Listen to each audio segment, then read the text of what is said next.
Hello everyone, hope you're doing well. There was another data mine today from Zabi, and it talks about a new game mode that it looks like Gaijin are working on. Obviously, over the last period of time, we've had them testing out the seed events, and they've tried two different variants of them. Didn't really find them too interesting myself, but I know a lot of people are interested in them. And then also, there's been so many people pushing for more and more game modes to be able to be tried out, and it looks like they just keep doing these mini events to give them a go, get some data, and also see what people's opinions are. And now there is another set of missions which are in the files, and it looks like it's going to be a jet gun only game mode. So there are some new missions for the Bullet Hell event. You have it on City, Guana Highlands, Rice Terraces, Southeastern City, and also Top of the World. These are a mixture of realistic and also arcade battles, which shouldn't be too surprising. And there's new mission text, Bullet Hell. Guns only, no secondary weapons allowed in this mode. And it says Bullet Hell is a team deathmatch style mode that pits two aircraft teams against each other using guns only. No missiles allowed. You can rearm and refuel in a special zone marked on the minimap. The first team to reach the required score will emerge victorious.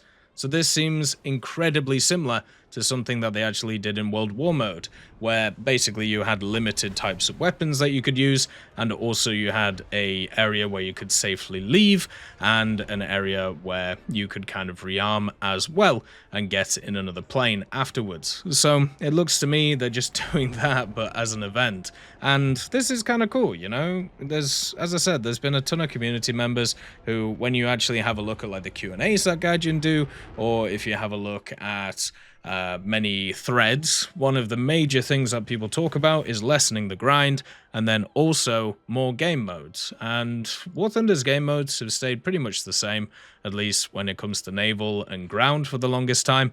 In Air Realistic, they've added a lot of new AI stuff, whether it is the more realistic AI setups, or whether it is the way that the battles are structured.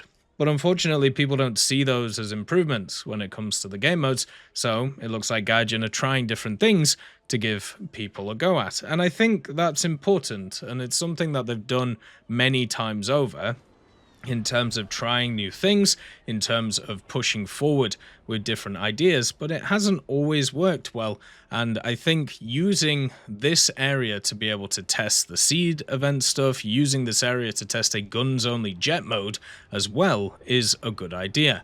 Also, if any of these work, or if they get a lot of testing data from it and people enjoy it, I'm sure they'll bring it back, just like they have done with many other modes, or they can take some of the ideas and put them into some other areas. If you are a person who has played high tier or top tier jets, you know that the main armament that people use is the missiles. There are many vehicles that are designed completely around their missiles. A lot of Phantoms, for example, especially the lower end ones, are pretty much useless without their missiles. But there are a lot of vehicles, such as the F5, and also many others which are much higher BR, which are quite enjoyable even just with guns. And I want to see how this actually goes. I want to see what vehicles you can bring in, I want to see how they balance it out, and also how some of the dogfighters are going to do against the other areas. Now, it will be interesting to see how the metas develop around different vehicles. There are some which are really good dogfighters, as I said, like the Freedom Fighter, but if they limit the vehicles that you can use, then we'll see which ones kind of come out on top, and also different strategies that people will run. What will also be interesting to see is the desync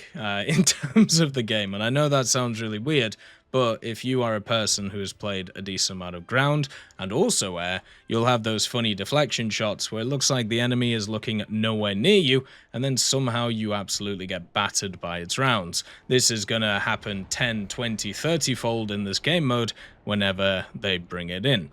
The other interesting part is What game modes would you like to see specifically? I personally like the idea of World War mode. The overall setup of it was pretty fun. I just think they got it wrong in terms of how it was supposed to be played, and also the squadron versus squadron thing, especially since they didn't add in any rules to it.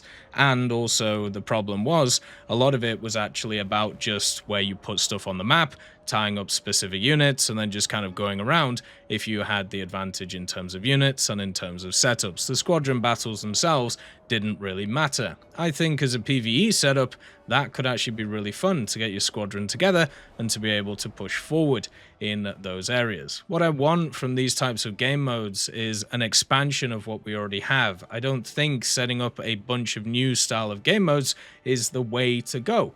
And with this bullet hell game mode, it could be something they bring in every other weekend, or even just as a few little days event thing, where if you get X amount of kills, maybe you get access to a decal. Maybe if they bring the seed event in, maybe if you destroy X amount of factories or get X amount of tonnage destroyed, you get a specific, let's say, Vietnam decal.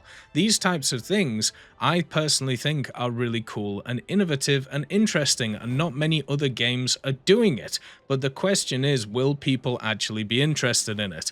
One of the problems that War Thunder has had forever, and this is pretty much since the beginning, people asking for new stuff over and over and over and over again, and then just not playing it. You can see that with the nations in the game. If you check, websites which track this data, there are many nations in the game that hardly ever get played by people. There are many nations which just don't even get a look. Most people stick to one or two nations, and yes, that is a problem with the grind, but it is also a problem with people's kind of the way that they see the game and what they want to play and their preconceived notions.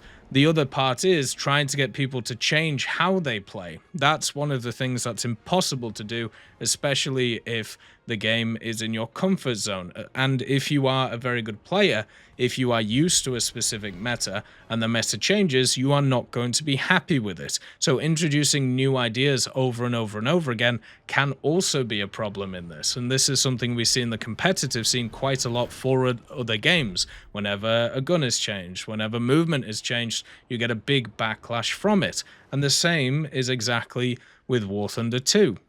So I hope that what happens with these little game mode changes is they have a look at the stats, they see what people are enjoying, and chuck more of it into the game. Maybe it can revitalize the just propeller areas of places like Aerialistic. Maybe the idea of smaller maps comes in. Maybe the arcadification comes in to make things a little bit quicker, since that seems to be the new generation setup. Get stuff faster, get into it quicker. That's what a lot of the top tier stuff is nowadays when it comes to spawning even in the air. So we'll have to see what goes on with this. I think it's positive. They should test new things, but at the same time, they have also tested a lot of stuff in the past and nothing really has come of it. So I think it'll be good to play. It'll be lovely to see how it works, but at the same time, don't get your hopes up too much. As always, I hope you have a wonderful day, and I'll see you next time. I'd just like to thank GMG Smiley, CD Beans, Chieftain Mike, EMN3 Galaxy, Tulio Pontecorvo, Brendan Quinn, Carrion Crow, Gus Irenicus, Pyman, Wartinder, Teddy, Daniel Stanton, Martinez, B. Young, Ozzy Panzer, Alan Hacker, Liam Shear, Opium Prime, Lafouche, Sem, Aslan, Uncle Bean, and Derek R. for supporting the channel.